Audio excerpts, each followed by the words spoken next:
Harangue and I've wasted hours of my life watching terrible films. You should subscribe. Okay, so I'd not seen this until this week. All I'd heard about it was that it was an E.T. clone and a 90-minute McDonald's commercial, but more on that later. We start on this alien planet, where this family of aliens searches the land for water. They tap through the rocks with straws to get to the water, a bit like one taps a straw through a plastic cap on a Coca-Cola at McDonald's. Yes.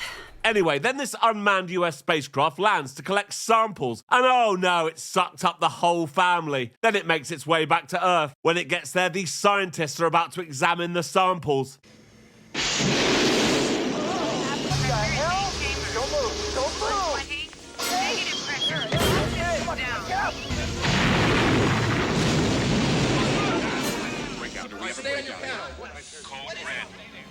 As this family of aliens has the ability to control electricity and make things explode by touching them, they've managed to escape the facility and make it out to the desert. But their youngest son has managed to jump into the back of this car. This is the Cruz family on their way from Chicago to their new home in LA. Janet, the mum, and her sons Michael and Eric, who's in a wheelchair. The dad's dead, by the way. After stealing Eric's refreshing can of Coca-Cola, the creature falls asleep on the back seat. And no, they don't notice him. They arrive at their new house, and here we meet their new neighbour Debbie, who's heavily involved in cultural appropriation. Shh!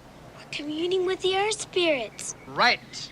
Welcome to California. When they go inside, the creature follows them. And oh no, Debbie's seen it. But nobody else has, so the creature hides around the house. Well, Michael sees it, but only with sunglasses on. When he takes them off, the creature disappears. So must just be those sunglasses. Yes, of course. The creature is now hiding in Eric's room, where Eric's playing with his remote-control car. If somehow you've not noticed, Eric's eating a pack of Skittles. Is that a fact? It is, actually.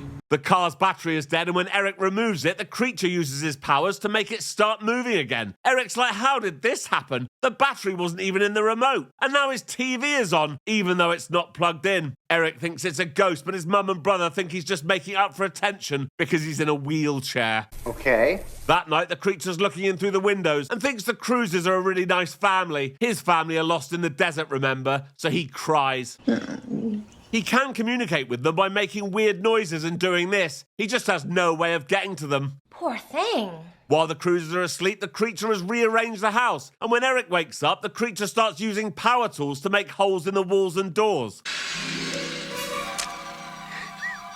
Eric's mum comes in and she's like, Eric, what have you done to the house? It wasn't me, Mom. It's the little creature. I saw it. Now, how he could possibly have transformed this house overnight while in a wheelchair, I have no idea. But she's like, whatever, Eric, I know it was you. So Eric goes to the backyard. He decides to roll his wheelchair right to the edge of this hill. And oh no, he started rolling down. And oh no, the brakes come off in his hand. And oh no, he's gone off the cliff and into the water. And yes, I know this is pretty bad, but they're not going to make the kid do his own stunts here, are they? No. Anyway, the creature sees him, dives into the water and wheels him to safety. When he's airlifted back to the house, his mum calls the doctor. The doctor asks Eric what happened. And Eric's like, well, I fell off the cliff and this little creature saved me. I'm going to give you this mild sedative. But Eric's not taking any tablets. Debbie comes in and Eric asks why she didn't tell the doctor she saw the creature. And she's like, because he'd think I'm mental. Well, I'm going to prove it to everyone.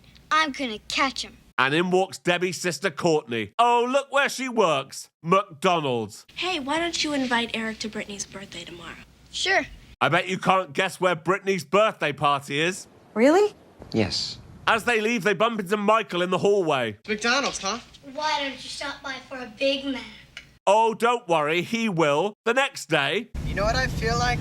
A Big Mac? Of course. What a shocker. Eric has decided that tonight's the night he's going to catch the creature. So he decides to leave some bait out. Oh, look, it's Coca-Cola. Debbie comes through the window as she wants to help. So she's told to put a helmet on and strap the vacuum cleaner to her back, because the plan is to suck the creature into it. And oh, look, he's taken the bait. Quick, hide in the closet.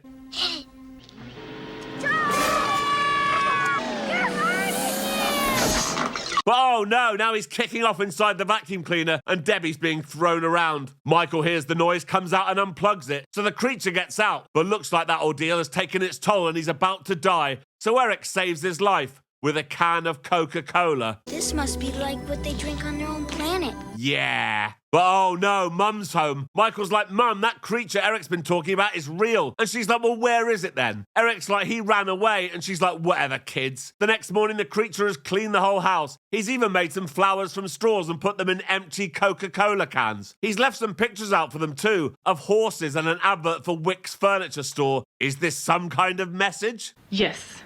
Yes, it is. Then we get this scene where the creature is driving this toy car around with dogs chasing him, while Eric follows his mum on her jog in his wheelchair. There's no point in any of this, so I reckon it's just an excuse for them to play Take Me I'll Follow by Bobby Caldwell. Okay.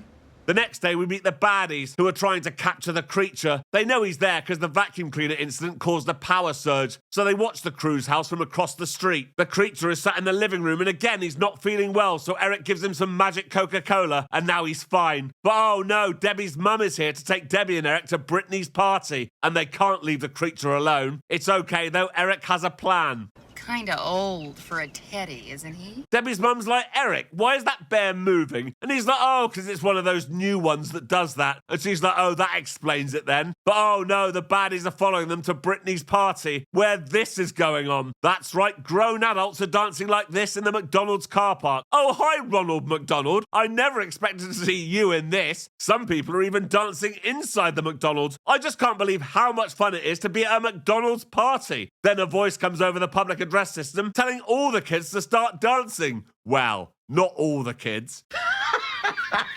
I have to say, this is probably one of the most well-choreographed spur-of-the-moment dances I've ever seen in a film, but don't take my word for it.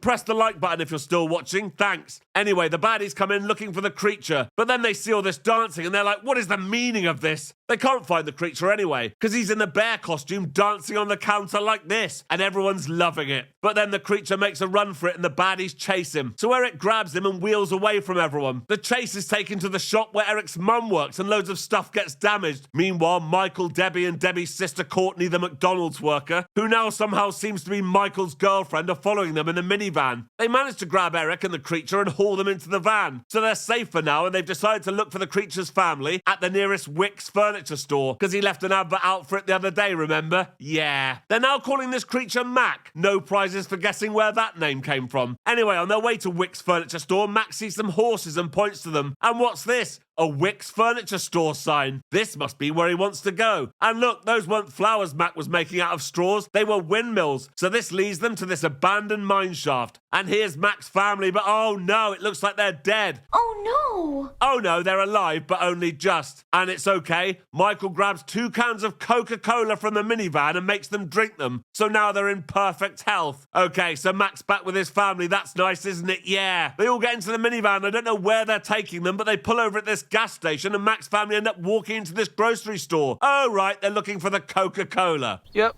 They knock stuff over and a security guard comes out, but Mac's dad grabs the guard's gun and immediately a load of police cars turn up. Eric's like, don't shoot them, they're not dangerous. The police tell Eric to stay where he is, but Eric's like, no, and wheels out to Mac and his family. Then this policeman falls over and accidentally shoots. It looks like Mac's dad's pointing the gun at them, so one police officer starts firing his shotgun right at the gas pump. And oh no, Eric was near that, so he's dead. But then Mac and his family emerge from the flames and bring Eric back to life. And everyone's really happy. Now, I'm thinking if they can bring him back from the dead, surely they can make him walk, but they don't, so moving on. At an unspecified time later, we're at this courthouse where loads of people are becoming American citizens, including Mac and his family, who are dressed like they came from the 50s. And oh look, even the baddies and the science people are happy. Why are they there? No idea, but they are. Oh yeah, the dad can drive now too. And that's the end of the film. So until next time. Thank you for watching this video. Please like and subscribe. And please consider joining my Patreon. There's a link in the description. Thank you.